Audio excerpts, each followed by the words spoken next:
This is the time of year that baseball and softball are everywhere around the corner. And if you live in an urban area, that's a big league team, a big league ballpark, a college ballpark, a minor league ballpark, a high school team. This is our time of year, and we are devoted to amateur baseball. Hi there. My name is Darren Sutton. This is Perfect Game Weekly, and we're presented by Rawlings.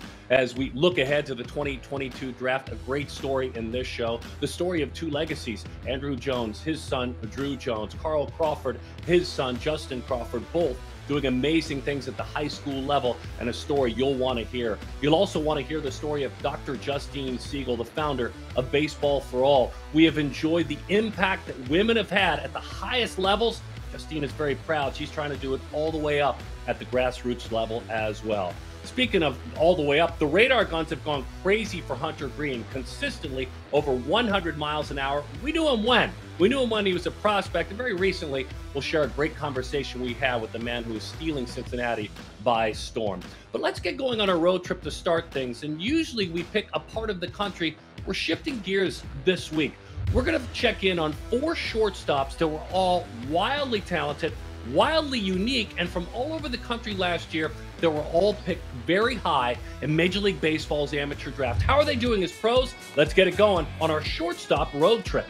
Let's start in Virginia. Marcelo Meyer is hitting .317 with 4 doubles and 8 RBIs over his first 10 games for Single A, the Salem Red Sox. The number 4 pick opened this season with 4 consecutive multi-hit games and has also played a flawless shortstop. No errors, 41 chances thus far in his first full season as a pro. The future looks very bright for the young man from the San Diego area, Chula Vista, California.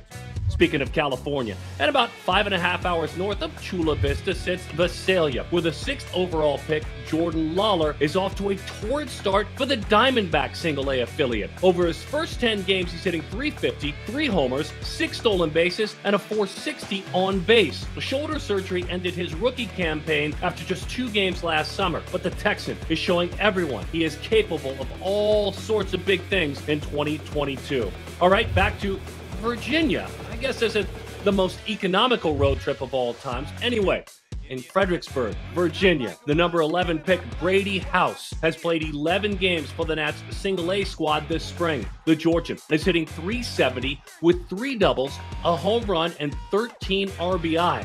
The bat has always been the calling card for House, who at 6'4", 215 is the biggest of the big 4 in the 21 prep shortstops, but he was always shining the field as well. A .931 fielding percentage over his first 25 pro games has been a very pleasant surprise, okay? 15-hour drive south, Jupiter, Florida. The Marlins made Khalil Watson the 16th pick last summer, and many experts said they got the steal of the draft, and so far, it looks like those experts knew exactly what they were talking about. He's leading the Florida State League in both homers with 4 and RBIs with 14, while hitting a very cool .333 in his first 10 games. Across his first 2 seasons as a pro, he's hitting .361 with an OPS over 1,100. I'll say, steal of the draft indeed.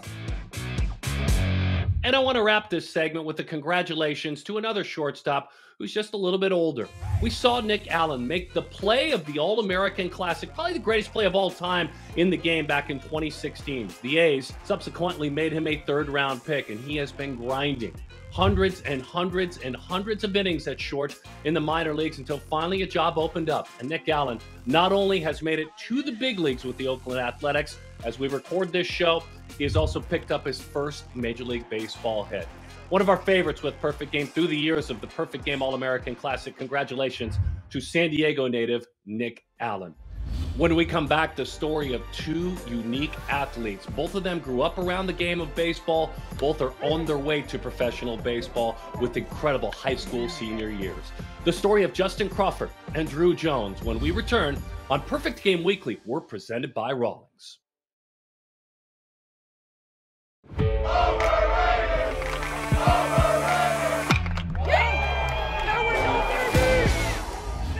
So if any of us have played baseball or softball, we've heard that. We've all heard the other dugout with something to say. They didn't cross the line. They just said overrated. And then Druw Jones, a top 5 player, many project in the upcoming MLB amateur draft out of Wesleyan High School in Norcross, Georgia, answered back with that homer.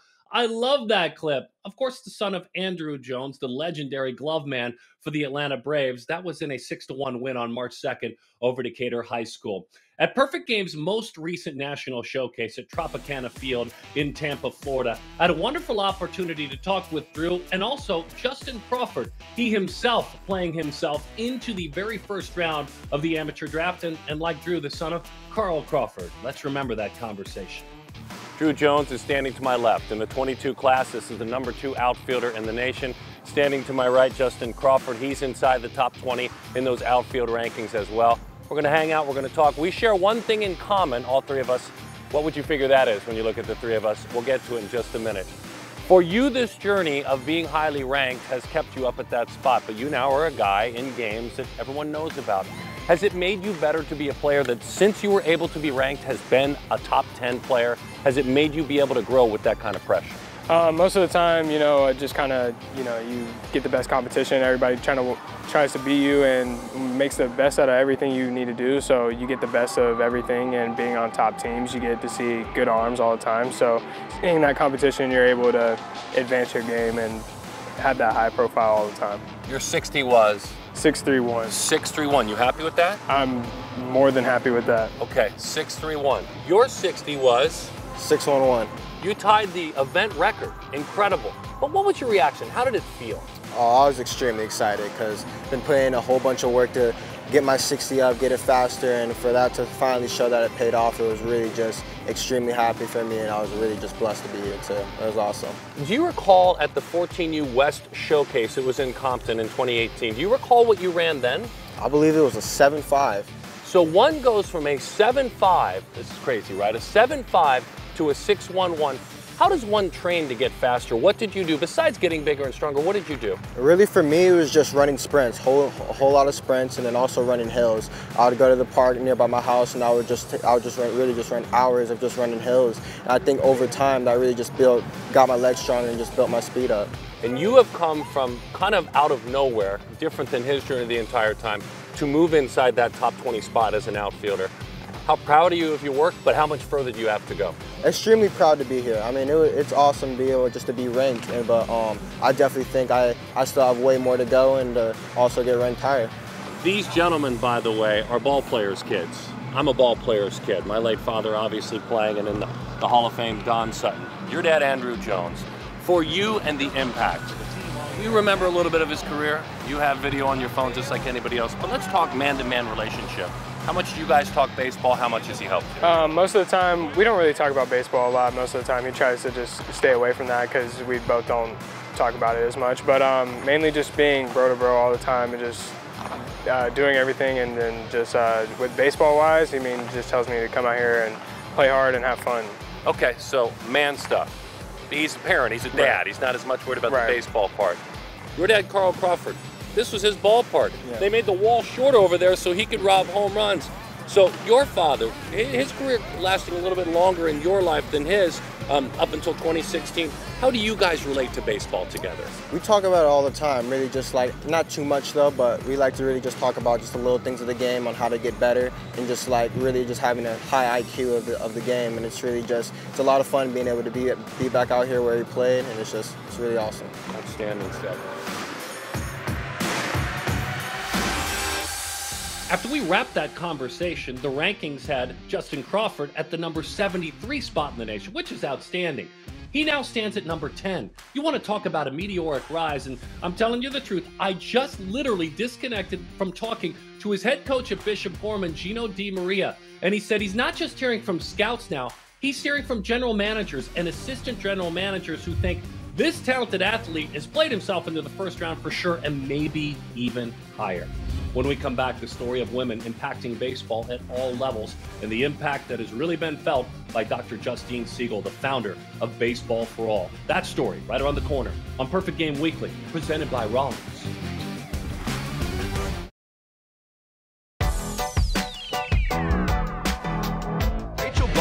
Joins us right now, the Yankees minor league hitting coach and the first female coach in Futures game history. Nice greeting by Giants players, coaches to Alyssa Nacken, she's the first woman to ever be a first base coach during a game. The Marlins making history by bringing a lifetime of excellence. Kim Ng steps to the helm as GM. Obviously, this is a big hire for a lot of reasons.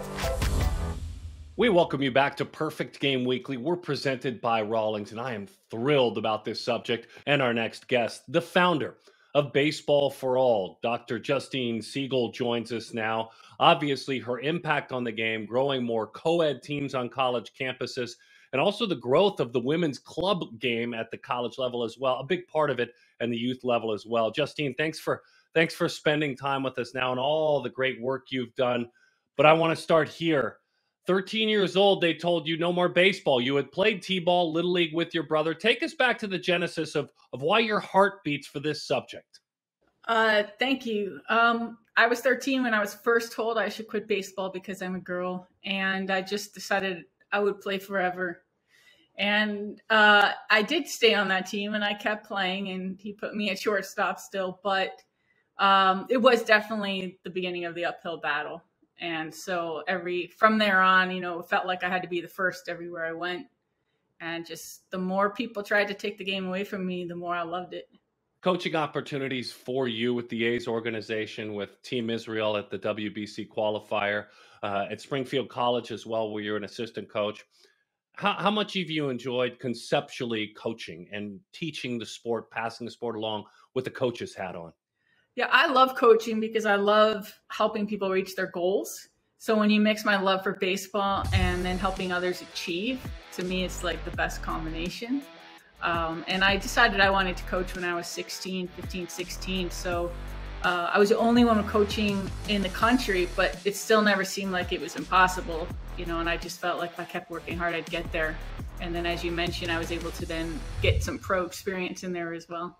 So for you, one of the most recent efforts that we've seen Baseball for All, and visit their website, baseballforall.com, has been the College Club Nationals. You guys pulled them together in Compton in March, survived through the pandemic, which we all did. But tell me about the event that just wrapped up, March 2022, Club Baseball. How many universities did you have there? And just tell us about it.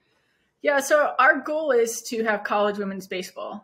I'm fully supportive of co-ed baseball, but we'd love to have women's college baseball, just like women's soccer. We know that less girls will be told they have to quit if they see a pipeline all the way through school, university.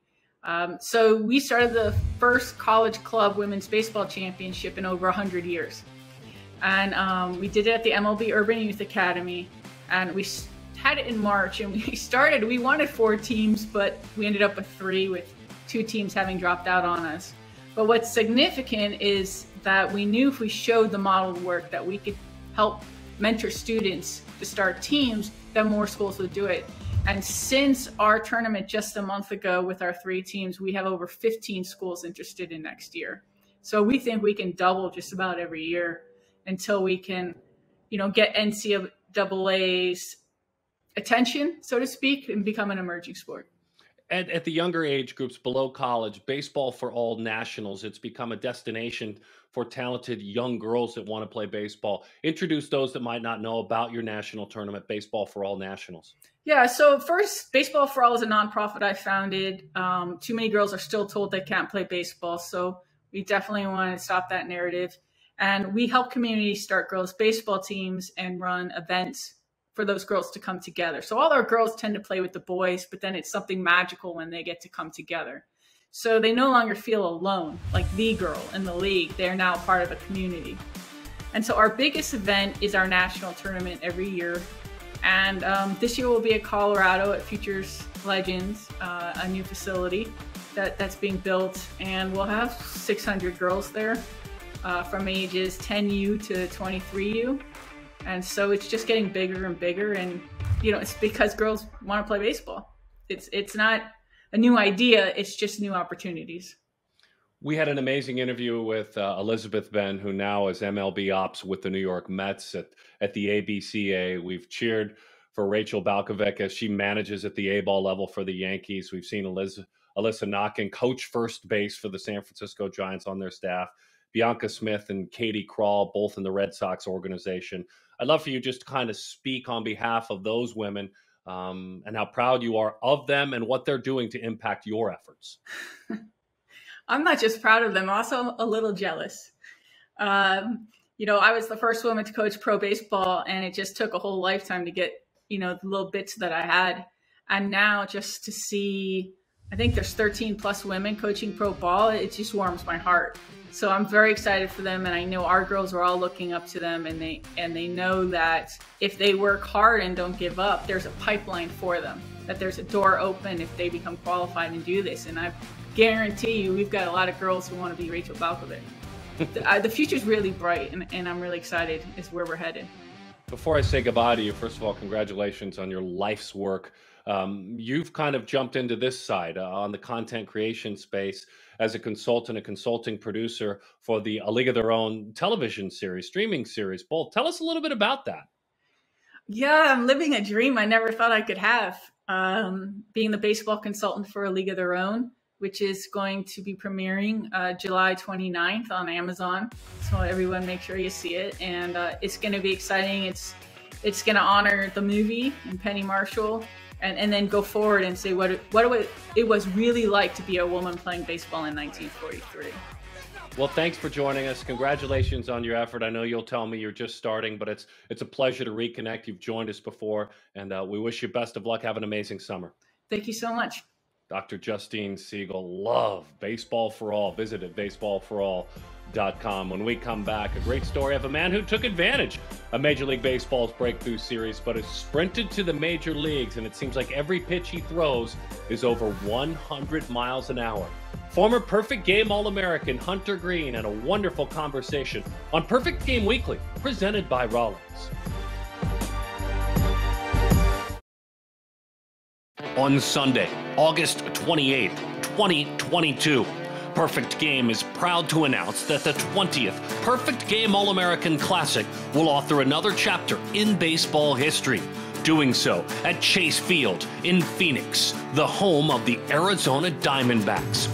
For nearly 2 decades, this unforgettable event has shaped the face of the game and will continue to do so for generations. It was awesome just getting to the field that day and just walking in the clubhouse and all the players being in there like all-stars. Like this is legit. Me and my buddy Reese Hines in there, we're looking at each other like, wow, this is truly amazing. The platform it has provided has launched 242 alumni into the first round of baseball's amateur draft, while seeing 235 that have lived their dreams into reality, reaching the peak, Major League Baseball. That one's crushed to left field, toward the wall, it goes, gone! The 20th Perfect Game All-American Classic. Watch on broadcast television and Perfect Game TV. Listen on MLB Network Radio. Enjoy the future of our amazing game. August 28th, Chase Field, Phoenix, Arizona. Thrilled to know the All-American Classic has moved indoors to such a beautiful facility and a partnership with the Arizona Diamondbacks at Chase Field. And by the way, in that promo and also earlier in the show, you saw the great Nick Allen play, who has made his Major League debut with the Athletics. The man on the mound in that 2016 game, Hunter Greene. Hunter Greene, the #1 player in the nation, who was backed up at short by Nick Allen. The two were shortstops as well, ranked very, very high in that class. It's very cool to see the two of them come together. We've really celebrated Hunter Greene and his explosion onto the big league scene this year. It seems like every fastball he throws is more than 100 miles an hour. As a matter of fact, against the Atlanta Braves and against the Los Angeles Dodgers, he set record after record going into the 20s and then 30s of pitches that were 100 plus miles an hour. After becoming a pro, I had a wonderful opportunity to sit down with Hunter Greene, learn about his amateur journey, understand the impact his time with Perfect Game had, certainly, but hear about his dreams, who he hopes to be, what he is becoming before our very eyes. Hunter Greene.